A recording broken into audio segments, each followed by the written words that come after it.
All right, good morning, everyone. Welcome to the 2025 Cell and Gene Meeting on the Med. For those who are not familiar with the company presentation process, I will simply call your name up.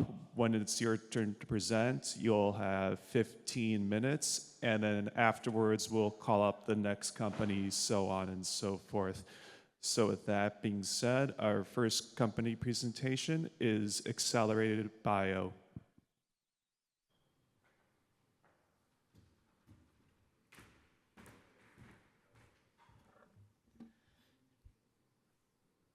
Hey everyone, take a seat, come up front. Thanks for showing up.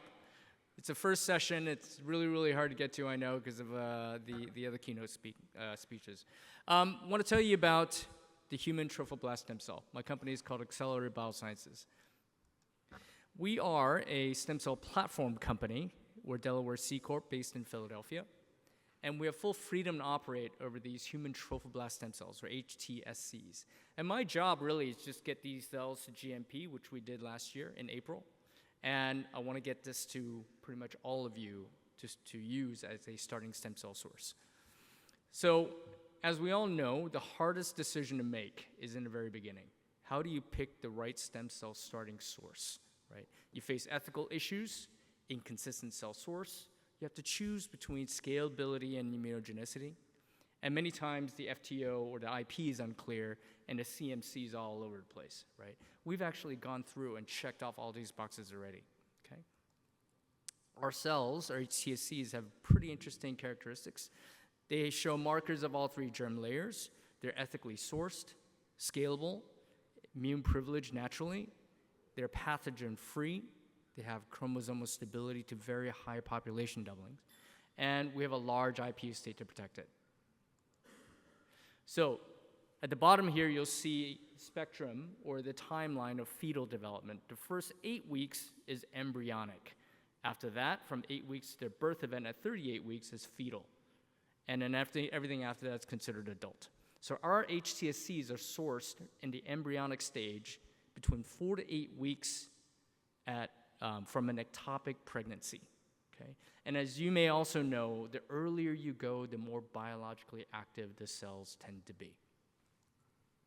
So on the left here, you'll see a blastocyst at 5 days, and at 5 days, it differentiates into two different types of cells. The inner cell mass, which later becomes the baby, that's the lump in the middle. The ring on the outside is the trophectoderm. That's where our cells come from. And in ectopic pregnancy, what happens is the embryo is traveling down a fallopian tube, and sometimes it gets stuck.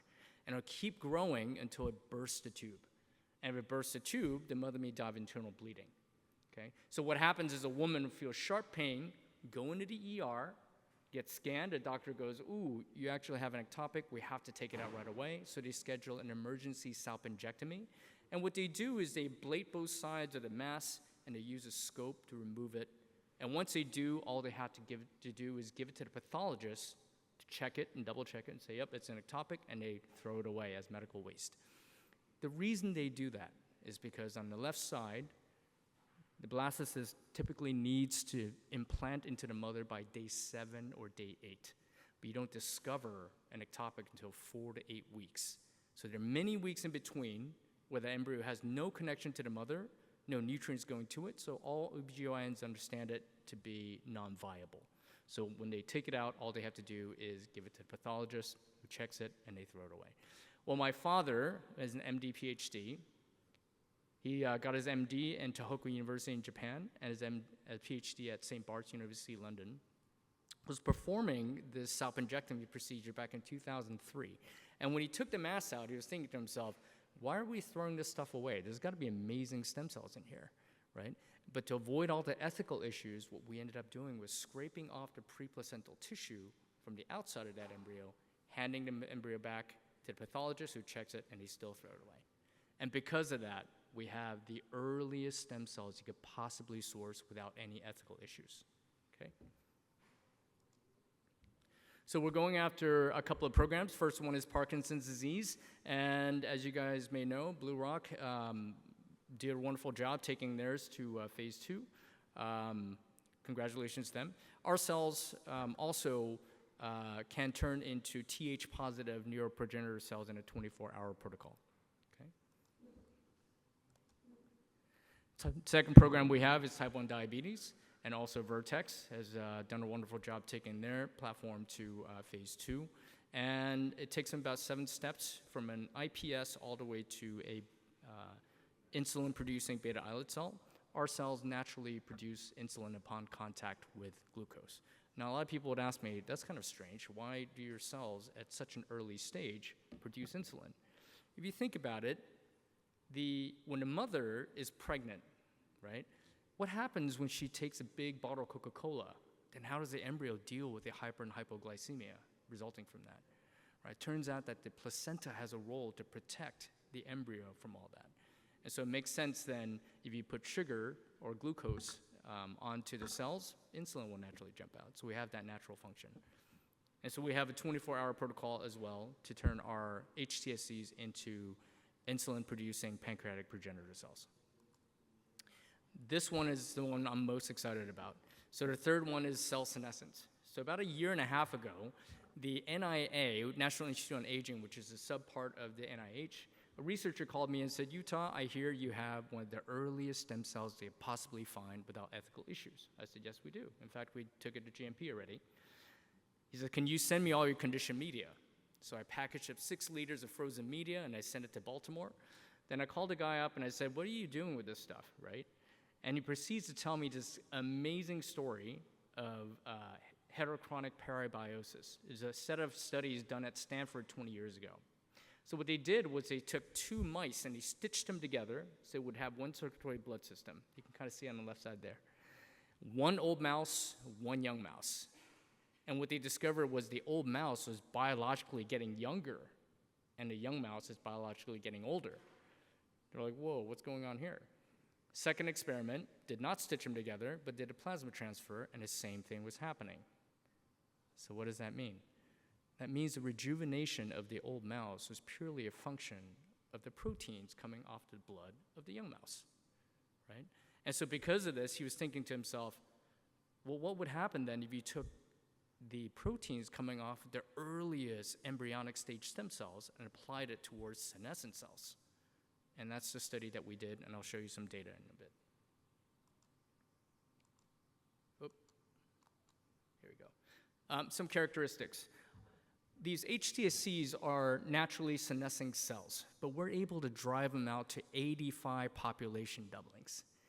And that's equivalent to e to the 25. You can literally grow 2 trillion human beings with that. So scale is already solved. Okay.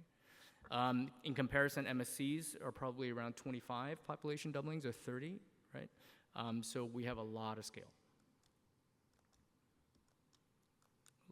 Okay.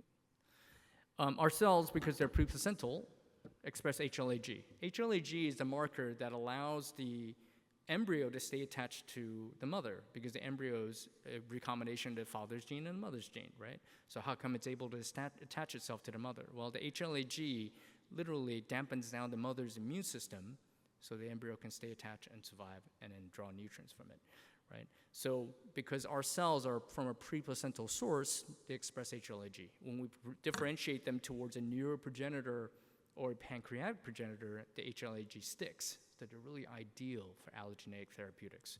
And we've done 5 different animal studies already using these human cells in immune-competent rats. And every single time we see survival of these cells, and they home and regenerate the organ that we want, and there's no teratoma or tumor formation, and we get all the behavioral effects. So we're the only source so far that I could see that can provide scale and immune privilege at the same time. When we did the scale out to 85 population doubling, we did the last carrier set at 72 population doublings, and the genome is completely stable. And we believe that the reason is these cells have been incubated in a fallopian tube and never implanted, so never went through the epigenetic shocks of becoming a baby or going through term, right? So they're very early cells. We currently have 16 different GMP-compliant lines, all sourced in Taiwan. And because we're in Taiwan, a third of women have HBV, and not more than 90% have CMV. And when you determine that, you have to throw all the cells away. But before I did, I sent all of the cells over to IDEX for H-Impact-1 to test for 25 human pathogens, and they come out completely negative. So that means there's a defensive mechanism at the fetal-maternal interface that we don't fully understand because we can't study healthy pregnancies, right? But these are the cleanest cells they could start with. We also turned our cells into an iPSC platform using an mRNA method with full freedom to operate, and we did a test to a cytolytic test with these NK cells, and they kill like gangbusters. So if you're looking for an iPSC platform, come talk to me about that. We also have a landing pad technology for those of you working in gene editing, where if you want to put in a plasmid or a CAR into one of these parking spots that we created, it will literally not show up anywhere else. We've effectively solved a random insertion and off-targeting problem. And what we're doing is creating a universal plug-and-play iPSC system.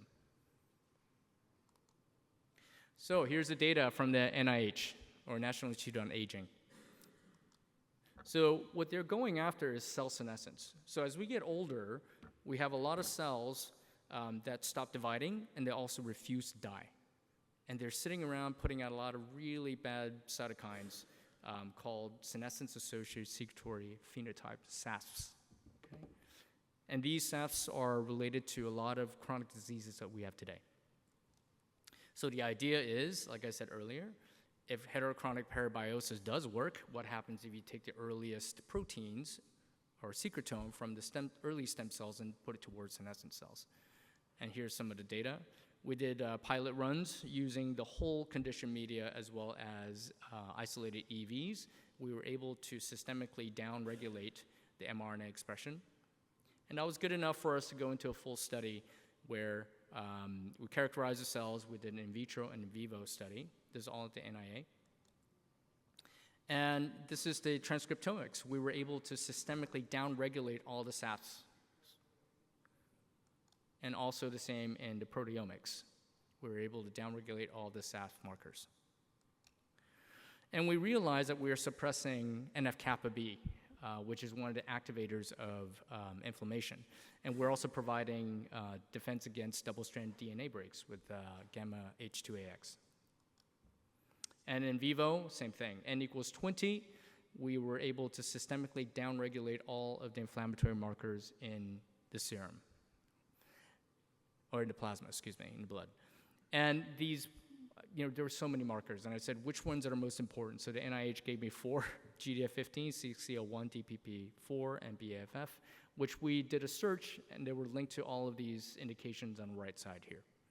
So we are in the process of choosing which ones to go after. But if you are looking to use an exosome strategy to go after inflammation for any of the markers on the right, come talk to me, happy to work with you. We already have over 120 patents, 60 granted already, all Wilson Sonsini out of the Boston office. And so we have full freedom to operate over this. So come collaborate with us, you never have to think about patents. Really wonderful team, which I won't go through today, but we've been working at this for 20 years and making really great progress. So we have 3 platforms on offer here, the hTSCs, which we have taken to GMP already, and we provide the research use line from the same donor line as the GMP line. That means that if you take the RUO, the research use one, succeed, all you have to do is come back and license the GMP, and you're off and running towards IND. We also have an iPSC line where we have 3 clonal lines established, and we have the exosomes, which we currently manufactured to a 5-liter scale in 3D. So we have perfect product market fit. We have the earliest embryonic stem cells without any ethical issues. We have a platform with scale and immune privilege. We've de-risked the FTO issue with a robust IP portfolio, and we've already taken it to GMP, and we're working to file a drug master file at the FDA. And my job really is to get this thing to everybody here as a starting stem cell source. I want to collaborate with everybody. And the model is quite simple. Imagine we're the NVIDIA chip. right? We're agnostic to what kind of AI you make, right? So you just stack your idea, stack your IP on top of ours, and let's go solve some of the world's difficult problems. That's it. If you are interested in contacting me, you can scan the WhatsApp or LinkedIn and send me a message, and I promise I'll send you the slides. Thank you very much.